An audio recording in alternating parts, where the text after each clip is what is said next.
Journey नक्कीच आता मयुरीने सांगितली तशीच होती, खूप मेमोरेबल नक्कीच. पण तुम्ही बोलताना मला असं वाटतं की रेडिओ जॉकी आहात. Amazing voice. Thank you so much.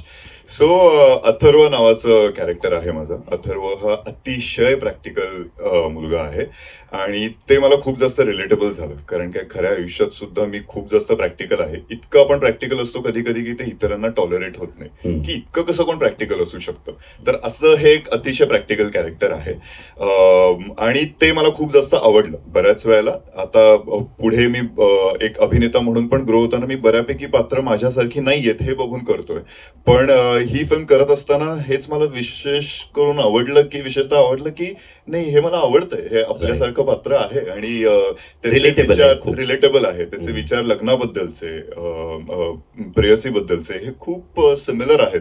तर असंही कॅरेक्टर मला करायला आवडेल. हे आपल्यासारखं आहे म्हणून त्याच्यापासून लांब पळण्याची गरज नाही आणि म्हणून हा चित्रपट केला आणि खूपच चांगलं वाटलं. कारण की ओव्हरऑलच स्टारकास्ट एक तर ज्यानी आहे, टीमवर्क जे आपण म्हणतो, म्हणजे कधीही टीम बनली, युजली एखादी टीम घट्ट बनवण्यासाठी खूप वर्कशॉप्स घेतले जातात, मग त्यांचं आईस ब्रेकिंग होऊ दे, हे इकडे केलं नव्हतं. आम्ही भेटलो पण त्यात ते कधी हा बॉन्ड झाला हेच कळलं नाही.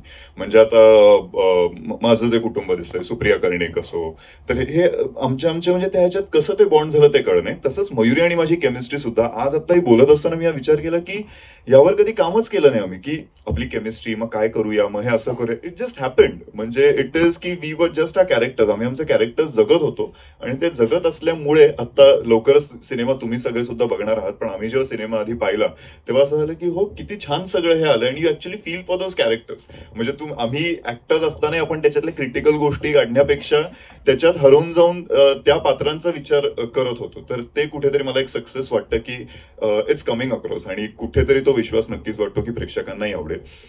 विशेष करून मी जसं मयूरजी म्हणाले, कारण की आमचे जे टीओपी होते पिसक्षाजी, त्यांची डेथ झाली आणि ते आज नाही आहेत, पण त्यांनी जे काम केलंय त्याच्यामुळे आज हा दिवस एका ह्याने दिसतोय. जे क्वालिटी वर्क त्यांचं कॅमेरावरती दिसत, तो हॅट्स ऑफ टू हिम आणि thanks to him at the same time. मयूरजींना सुद्धा, कारण की एखादा चित्रपट प्रोड्यूस करणं सोपं असतं, सोपं नसतं, पण सोपं म्हणजे की चला बनवूया बघूया, पण ते थिएटर पर्यंत पोहोचवणं ही खूप मोठं त्याच्यात गोष्टी असतात आणि ते खंबीरपणे उभे आहेत आणि आम्ही सगळे त्यांच्या बरोबर आहोत. आणि हा असा छान चित्रपटासाठी इतका छान प्रोड्युसर मिळालेला आहे आणि इतके एफर्ट्स घेतोय, तर सगळ्यात आधी त्यांना हॅट्स ऑफ. आमच्या डिरेक्टर बद्दलही मला बोलायला आवडेल, कारण काय हिंदीमधले एखादे डिरेक्टर असतील तर बऱ्याच वेळा वाटतं, मग आता जसं ते बोलत असताना की मी मराठीने बोलू शकणार, तर असं होतं की अरे मराठीने मग मराठी चित्रपट कसा केला ह्यांना, तर भाषा व्यवस्थित कळते, सीनचे इमोशन्स व्यवस्थित कळतात. तर त्यामुळे त्यांनी जे बारकावे असे एक काढून घेतलेत आणि ज्या ह्यांनी फिल्म ते आले पाहिजे ते इतकं कमाल आहे. कारण की हे प्रत्येकाला आम्हाला वाटतं की मराठी स्वतः बोलत नाही तर मग आपले हे काही तर नक्कीच चीफ असोसिएट डिरेक्टर्स असतात की ह्यांचं हे चुकतंय किंवा काय एक्झॅक्टली बोलतायत हे मला सांग.